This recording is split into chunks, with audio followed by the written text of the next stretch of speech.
call me a god. They call me a god. They call me a god. They call me a god. Let's go. I'm about to go off like a weapon. Fuel to the top, got a filled up engine. In my thoughts obsession, I will not stop, no I'm never second guessing. Welcome back, everybody. Please make sure you like and subscribe if you like the video, because then that helps the video grow. I would really appreciate that. We're gonna dive right into it. So we're gonna get this out of the way because I'm kind of tired of talking about this guy. Byron Jones is not gonna come back this season. And here's what happened in the last press conference is that somebody asked Sam Madison about Byron Jones' status. All they really asked was that if he's practicing or if he's even moving around with the corners and the defensive backs, or, you know, is he doing anything in the practice facilities to get himself back? The only answer Sam Madison gave was that talk to Mike McDaniel. That's not something that you say about your star player when someone's asking for information about him when the guy was supposed to be, you know, back months ago. So Byron Jones is not going to play for this team ever again. I think this was the last thumb in the back from Brian Flores, because that was his little baby. And yeah, at this point, we have to look at the whole entire situation with the people talking about Tua in the past. I guarantee you that was Byron Jones. The fact that he got the surgery just in the way that he can get his base salary and not have to play, because that's basically what happened. Is he got his base salary as $14 million. And now he doesn't have to play for the rest of the year. And even if we cut him, we might have to have some sort of salary bash against us. So Byron Jones was and will be one of the worst good pickups that we've ever had. So he's not going to play for this team. I think anybody asking about him, guy's not coming back. It's Cater Kohu time, and that's how it's going to be for the rest of the season. Now, we're going to also dive into 3 things that you're going to want to look forward to and are going to see in this next game against the Chargers. Now, number 1 is going to be Tua Tagovailoa is going to have a good game.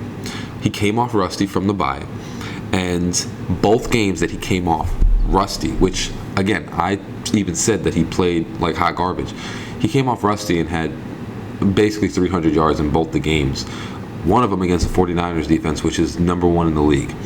Only Patrick Mahomes has really done that with that 49ers defense, and Tua had a bad game. So, to be honest, if Tua hit some of the throws that he was supposed to hit, he's probably going for 400 yards, and we win that game. He was just off, which is unfortunate, of course, but he was just off. So what you're going to look forward to in this game, on top of Tua getting it back, is that Jalen Waddle is also going to get it back. They are going to get on point again, because it just seems like they have since the bye. Before the bye, you saw a whole bunch of right on the money throws to Jalen Waddle. It almost seems like he was more off with Tyreek Hill than he was with Jalen Waddle. Now he's been a little bit off with Jalen Waddle, maybe the communication. I'm not sure exactly what it is, but you're going to see this next game, Jalen Waddle and Tua Tagovailoa are going to excel. Tyreek, I think, also has the flu or some sort of, maybe it's COVID or something like that. So he might be a little bit sick for the game and not 100%. I'm telling you right now, I'm calling it. Tua and Jalen Waddle are going to go for 100 yards, a couple of touchdowns, just like the old times. They're going to get it back. Tua's going to go for 300 yards again. He's going to have multiple touchdowns. It's going to be a great game from the both of them. Number 2, the defense is going to step up. I think it's kind of putting them in a weird situation. I get it. We had a couple of miscues and a missed call. You got to look at, to be honest, we had a lot of pressure on Brock Purdy. I mean, we had a forced fumble, we had 4 sacks, we had Jalen Phillips have a sack, Bradley Chubb already has a couple sacks.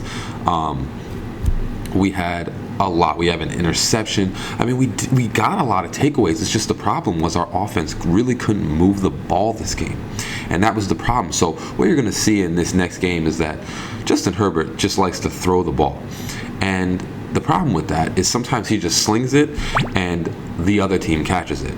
You're going to see we're going to get a lot of pressure on him. I also see that Jalen Phillips is going to have a couple sacks this game. Bradley Chubb is also going to have a couple sacks. I really think that they set themselves up perfectly with the run game before, that it was hard for us to try and get the quarterback. And then when they did, we did get to him. just the offense could not move the ball. So look forward to the defense having a really good day. I think this is going to be an all-out great day for this team, but the defense is really going to step up. We're going to have more sacks. Bradley Chubb keeps getting sacks. It's going to be a really good day.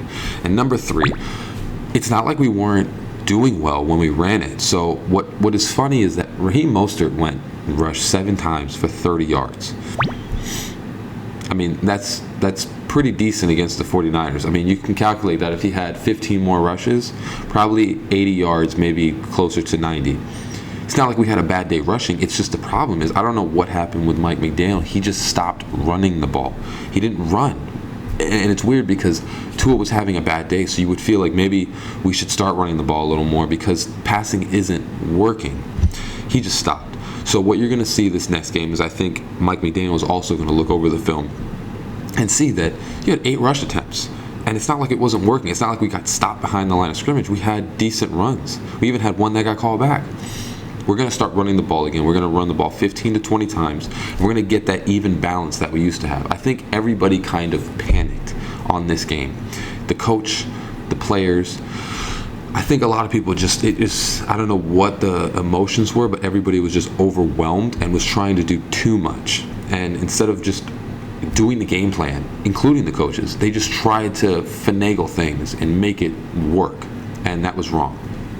So I think you're going to look forward to this next game. We are going to have a different look on the whole entire team. And we're going to get back to where we were. And we're going to be scary facing the Bills the next week. Hope you have a great rest of your day. Fins up, everybody. I'll see you in the next video. Peace.